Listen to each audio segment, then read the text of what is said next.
in the studio on Kababayan LA. Kasama pa rin po natin Philippine Comedy King, Dolphy. Hello once again. Hello.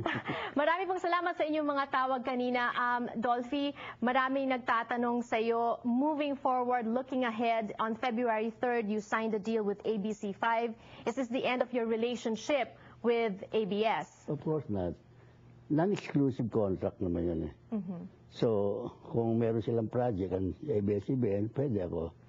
And meron ka pa bang ano bang mga ina-expect mo na magagawa for ABC5, and what can the fans expect to see from you sa ABC5? Well, kasi sa Channel 2, most ng kanilang nakafocus sila sa telenovela, which is all drama, di ba? So, hindi ko line yun eh. So, this sa 5, nakafocus naman sila sa sitcoms.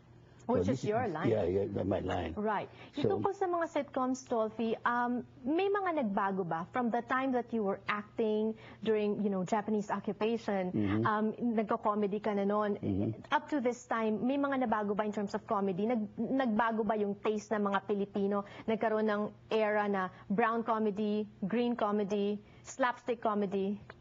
Meron pa rin noon. Pero marami na nagbago. Pero actually, ang plot ng comedy, umiikot lang eh. Execution lang ang naiiba, yung nag-execute lang naiiba. At saka ngayon, yung technical side ngayon medyo, alam mo na, nasa cellphone na tayo. Right.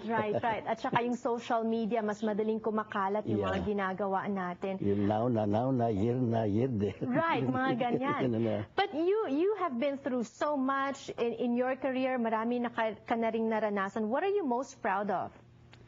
Well, I'm proud na nakapagpapatawa ako ng tao, nakapagpapaligaya ako ng tao, na pag naliligayahan sila, mas doble yung ligaya nararanasan ko dahil 65 years in the business is no monkey business. Right, exactly. It's no joke. 65 years. And marami sa mga fans mo, they keep their fingers crossed that you will always stay forever. Will there come a time that Dolphy will retire, will rest, will say bye-bye? So many people are praying for me, not to die yet. Exactly. No, not to leave us. Not even that. Just, you might one day wake up and say, I'm tired of this. I just want to rest. I just want to spend my days, resting at home or traveling. Will that come? I did that, way back in when was that? 80s. I was planning to stay here for good. Nung kami ni Shasha, kasi na-chismis ako sa kami nung nag-ilob ni Shasha. Right. All the media are crucifying us, sa press. So talagang nag-give up ako. Right. I stayed for almost 3 years. Back and forth ako. I stayed for about a month in the Philippines, come back here. Talaga, kinalimutan ko ng And what made you decide to go back?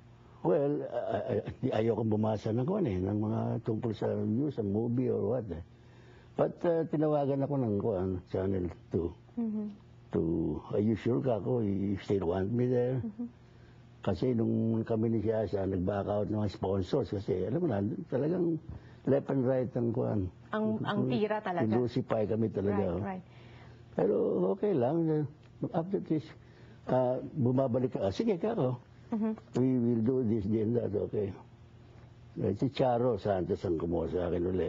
And she fought for me to come back. Right.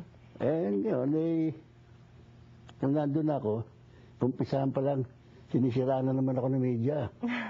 Bakit daw bubuhayin na naman ng bangkay? Bangkay na.